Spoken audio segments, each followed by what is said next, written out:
Hello everyone, welcome to mould classes. हम कर रहे थे चैप्टर 1। ये क्लास 9 केमिस्ट्री का चैप्टर है। प्रीवियस क्लासेस में हमने 2 प्रोसेस को डिस्कस कर लिया था, first fusion and second solidification. आज की क्लास में हम वेपोराइजेशन के बारे में पढ़ने वाले हैं और साथ में लेटेंट हीट ऑफ वेपोराइजेशन के बारे में भी पढ़ेंगे। बट आज ही क्लास स्टार्ट करने से पहले मैं आपको बिल्कुल क्विकली प्रीवियस क्लास का रिकैप दूंगी, क्योंकि वो आज की क्लास से रिलेटेड है। चिल्ड्रन सी, हमारा मोटिव बिल्कुल भी आपका टाइम वेस्ट करना नहीं है। अगर आपको प्रीवियस क्लास देखनी है तो आप खुद जाके देख सकते हैं, बट हमारा मोटिव ये है कि आप आज की क्लास प्रीवियस क्लास से इंटर रिलेट कर पाए। अगर आपको लेटेंट हीट ऑफ फ्यूजन आता होगा तभी आपको वेपोराइजेशन की प्रोसेस आएगी। तो स्टार्ट करते हैं। सी, हमने प्रीवियस क्लास में क्या डिस्कस किया था कि हमने आइस ली थी, आइस को बर्नर पे रखा था और बर्नर को ऑन किया था। बर्नर को ऑन किया था तो मीन्स हीट एनर्जी जो है वो भी सप्लाई हो रही है आइस पे। और जैसे ही हमारी आइस अपना टेम्परेचर इंक्रीज़ करेगी, मीन्स 0 डिग्री पर आएगी, तब वो मेल्ट होना स्टार्ट हो जाएगी। और हमने देखा था कि जैसे ही हमारी आइस 0 डिग्री पे आती है तो उसका टेम्परेचर इंक्रीज़ नहीं होता। और कब तक नहीं होता? जब तक हमारी आइस प्रॉपरली मेल्ट नहीं हो गई।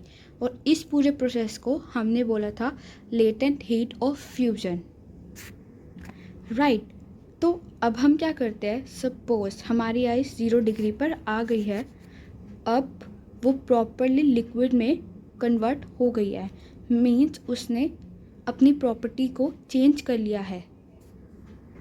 कोई भी स्टेट अपना फॉर्म चेंज कब करती है? जब वो अपनी प्रॉपर्टीज़ को भी चेंज कर लेती है। तो वैसे ही हमारी आइस भी सॉलिड टू लिक्विड में कन्वर्ट हो गई है, तो इनकी प्रॉपर्टीज़ भी चेंज हो गई है। हम ऑलरेडी प्रॉपर्टीज़ ऑफ स्टेट के बारे में डिस्कस कर चुके हैं, तो आई होप आपने वो क्लास देखी हो। तो स्टार्ट करते हैं। सी, अब हमारा टेम्परेचर 0 डिग्री हो गया। अब हमने अभी भी बर्नर ऑफ नहीं किया। अब बर्नर ऑफ नहीं किया तो मीन्स लिक्विड जो हमारा वाटर बना है उसको हीट एनर्जी अभी भी मिल रही है। अब मिल रही है हीट एनर्जी, तो मीन्स टेम्परेचर और इंक्रीज़ होगा। और इंक्रीज़ होगा तो सपोज अब हमारा टेम्परेचर 1 डिग्री हुआ, फिर 2 डिग्री हुआ, फिर 3 डिग्री हुआ, और फाइनली जब 100 डिग्री सेल्सियस पे पहुंचा तो हमारा टेम्परेचर इंक्रीज़ हुआ ही नहीं। जैसे कि हमने 0 डिग्री पर देखा था वैसे ही 100 डिग्री सेल्सियस पर हुआ। हमारा टेम्परेचर कांस्टेंट रहा। और कब तक कांस्टेंट रहा? जब तक हमारी जो लिक्विड स्टेट है वो गैसियस में कन्वर्ट नहीं हो गई, मीन्स उसने अपनी प्रॉपर्टी चेंज नहीं कर ली। तब तक हमारा टेम्परेचर 100 डिग्री सेल्सियस पर ही रहा। और जब हमारा टेम्परेचर जब हमारा वाटर फाइनली कन्वर्ट हो गया गैसेस फॉर्म में, तो फिर हमारा टेम्परेचर इंक्रीज़ होने लगा।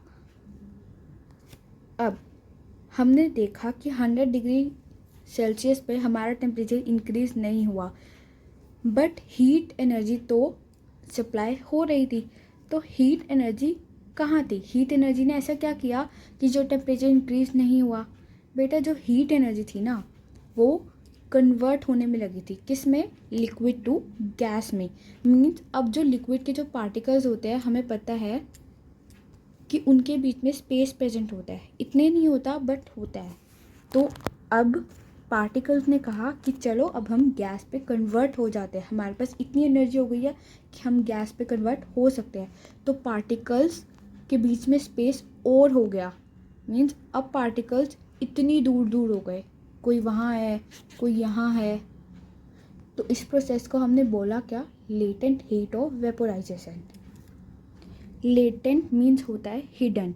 हमने देखा हिडन क्या था? हमारा टेम्परेचर। हमने देखा कि 100 डिग्री सेल्सियस पे हीट तो सप्लाई हो रही थी बट हमारा टेम्परेचर इंक्रीज़ ही नहीं हुआ, बट हीट तो हो रही थी, मीन्स वो छुपी हुई हीट एनर्जी थी। जो कि सप्लाई हो रही थी पार्टिकल्स पे। लेटेंट हीट ऑफ वेपोराइजेशन होता क्या है, जब हम 1 kg लिक्विड को कन्वर्ट करते हैं गैसियस स्टेट में at atmosphere pressure at its boiling point. तो आई होप आपको ये सारी चीज़ें क्लियर हो गई हो। So that's it for today. अगर आपको वीडियो अच्छी लगी हो तो लाइक करिए, अपने फ्रेंड्स के साथ शेयर करिए और चैनल को सब्सक्राइब करिए। Thanks for watching.